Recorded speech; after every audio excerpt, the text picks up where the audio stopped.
जय हिंद, वंदे मातरम। कक्षा 10वीं के सभी विद्यार्थी जो कि रुक जाना नहीं परीक्षा का जो फॉर्म डालेंगे, उनके लिए मैं लेकर आ चुका हूं विज्ञान विषय का रुक जाना नहीं परीक्षा पेपर, यानी कि दिसंबर 2024-25 में आपकी एग्ज़ाम यानी कि काफ़ी नज़दीक आ चुकी है। इसलिए आपको ज़्यादा से ज़्यादा प्रैक्टिस करवाने के लिए हमारे द्वारा जितने भी पेपर बनाए जा रहे हैं हर वर्ष 100% रियल साबित हो रहे हैं। जितने भी पेपर हमारे द्वारा बनाए जा रहे हैं वो कैसे साबित हो रहे हैं? रियल साबित हो रहे हैं। इस वर्ष भी जो आपकी एग्ज़ाम है उसमें भी काफ़ी महत्वपूर्ण ये पेपर साबित होगा जो हमारे द्वारा बनाया जा रहा है। इसलिए आप अंत तक बने रहिए और ज़्यादा से ज़्यादा आप प्रैक्टिस कीजिए। किसी प्रकार से गलती नहीं करना है पिछली बार की तरह, है ना, इस बार, क्योंकि आपको इस बार पास होना है किसी भी कंडीशन में। ठीक है। इसमें जो समय दिया जाएगा 3 घंटे का दिया जाएगा और पूर्णांक 75 का होगा। 23 क्वेश्चन पूछे जाएंगे। ठीक। अब बढ़ते हैं हम हमारे प्रश्नों की ओर। चैनल पर आप नए जुड़े हैं तो सबसे पहले आप चैनल को सब्सक्राइब कर लीजिए और हमारे द्वारा जितने भी पेपर बनाए जा रहे हैं उनसे आप अच्छी सी प्रैक्टिस जारी रखिए। Best of luck. आइए शुरुआत करते हैं हमारे प्रश्नों से। पहला जो प्रश्न आपसे पूछा गया है सही विकल्प चुनकर लिखिए। ठीक है। इसमें क्वेश्चन नंबर फर्स्ट है, अम्लों का पीएच मान कितना होता है? अम्लों का पीएच मान कितना होता है? 7 से कम, 7 से अधिक, या फिर इनमें से कोई नहीं। क्वेश्चन काफ़ी मोस्ट है। तो जो अम्ल होते हैं उनका जो पीएच मान होता है वो कितना होता है? 7 से कम होता है। और 7 किसका पीएच मान होता है? जल का पीएच मान होता है। ये भी आपको याद रखना है। यानी कि मैंने एक क्वेश्चन में आपको 2 क्वेश्चन बता दिए हैं। जल का पीएच मान 7 होता है, अम्लों का पीएच मान 7 से कम होता है, ऐसा आपको याद रखना है। सबसे अधिक क्रियाशील धातु कौन सी होती है? काफ़ी महत्वपूर्ण प्रश्न है ये। सबसे अधिक क्रियाशील धातु आपको बताना रहेगा। तो इसमें आपको बताना है Na, यानी कि सोडियम जो धातु होती है वो कैसी होती है? सबसे अधिक क्रियाशील धातु होती है।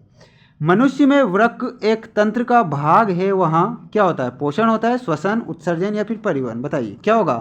तो इसमें आपको बताना रहेगा उत्सर्जन। मनुष्य में वृक्क एक तंत्र का भाग है ना, जो क्या क्रिया करता है? वो उत्सर्जन की क्रिया करता है। इस प्रकार आपको उत्सर्जन इज द करेक्ट आंसर बताना है।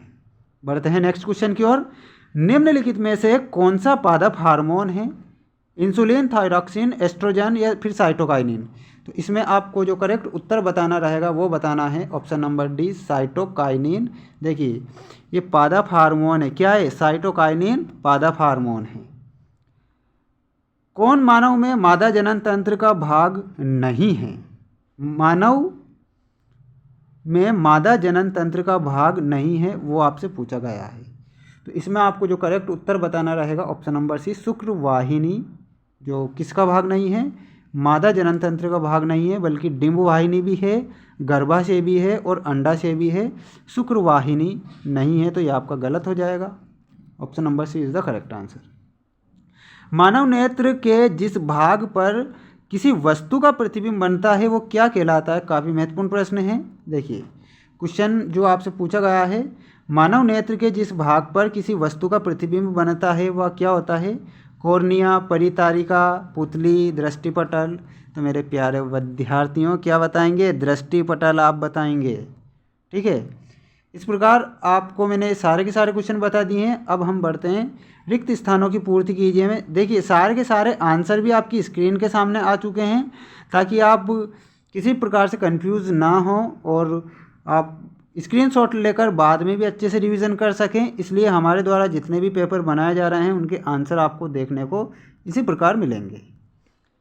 भंगुरता प्रायः खालिस्तान का प्रमुख गुण है, तो अधातुओं का गुण इज द करेक्ट आंसर। पौधों में केवल रासायनिक समन्वय होता है। कैसा होता है? रासायनिक समन्वय होता है पौधों में।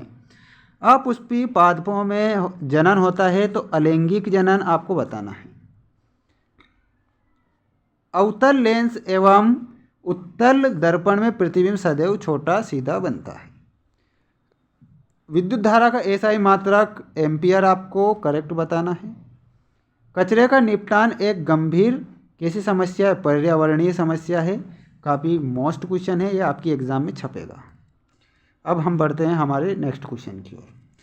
क्वेश्चन जो पूछा गया है आपसे वो पूछा गया है, सत्य असत्य लिखिए में। 2H2O आयल अम्लीय, 2H2G प्लस O2G एक विद्युत अपघटन की अभिक्रिया है, तो ये आपको सत्य बताना है। CO एक अम्लीय ऑक्साइड है, तो ये आपको असत्य बताना है क्योंकि ये अम्लीय ऑक्साइड नहीं है। बायां नीले ऑक्सीजनित रक्त को शरीर के विभिन्न भागों में प्रेषित करता है, तो इसमें आप सत्य बताएंगे, यानी कि ये सत्य होगा। किसी चालक में प्रवाहित विद्युत धारा एवं उसके सिरों के मध्य विभवांतर के परस्पर संबंध का पता किसने लगाया? ओम ने लगाया, तो इसमें आपको जो करेक्ट बताना है सत्य। हरे विद्युत रोध वाला तार प्रायः तप्त होता है, तो असत्य आपको बताना है। दूरदृष्टि दोष दूर करने के लिए उत्तल लेंस का प्रयोग किया जाता है, तो यह आपको सत्य बताना है। अब चलते हैं हमारी जोड़ी की ओर। देखिए जोड़ी है जो पूछी गई है, जो आपकी स्क्रीन के सामने है। सोडियम में जो आपको करेक्ट उत्तर मिलाना होगा अतिक्रियाशील धातु है। सोडियम कैसी धातु है? अतिक्रियाशील। अंतःस्रावी ग्रंथि, इसमें आप करेक्ट उत्तर मिलाएंगे ऑप्शन नंबर डी से। पादप का लैंगिक भाग क्या होता है? पादप का लैंगिक भाग आपको बताना रहेगा पुष्प। क्या होता है?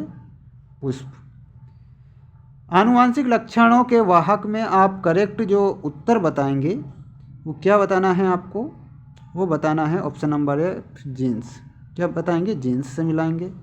उत्तल दर्पण में आप मिलाएंगे, जो उत्तल दर्पण का प्रयोग होता है पश्चिम दृष्टि दर्पण के लिए, जो मोटरसाइकिल वगैरह होती है ना, उनमें पश्चिम दर्पण होता है देखने के लिए, जो उत्तल लेंस लगा रहता है अपनी मोटरसाइकिल में, ध्यान रखना ये बात। प्रतिरोधकता का मात्रक आपको बताना है, ओम मीटर आपको करेक्ट बताना रहेगा। इस प्रकार मैंने आपको ये सारे के सारे क्वेश्चन के आंसर बता दिए हैं, और स्क्रीनशॉट भी आप ले लीजिए, और आप ज़्यादा से ज़्यादा प्रैक्टिस करना किसी प्रकार से, है ना, क्योंकि आपको पास होना है इस बार। मिलते हैं नेक्स्ट वीडियो में।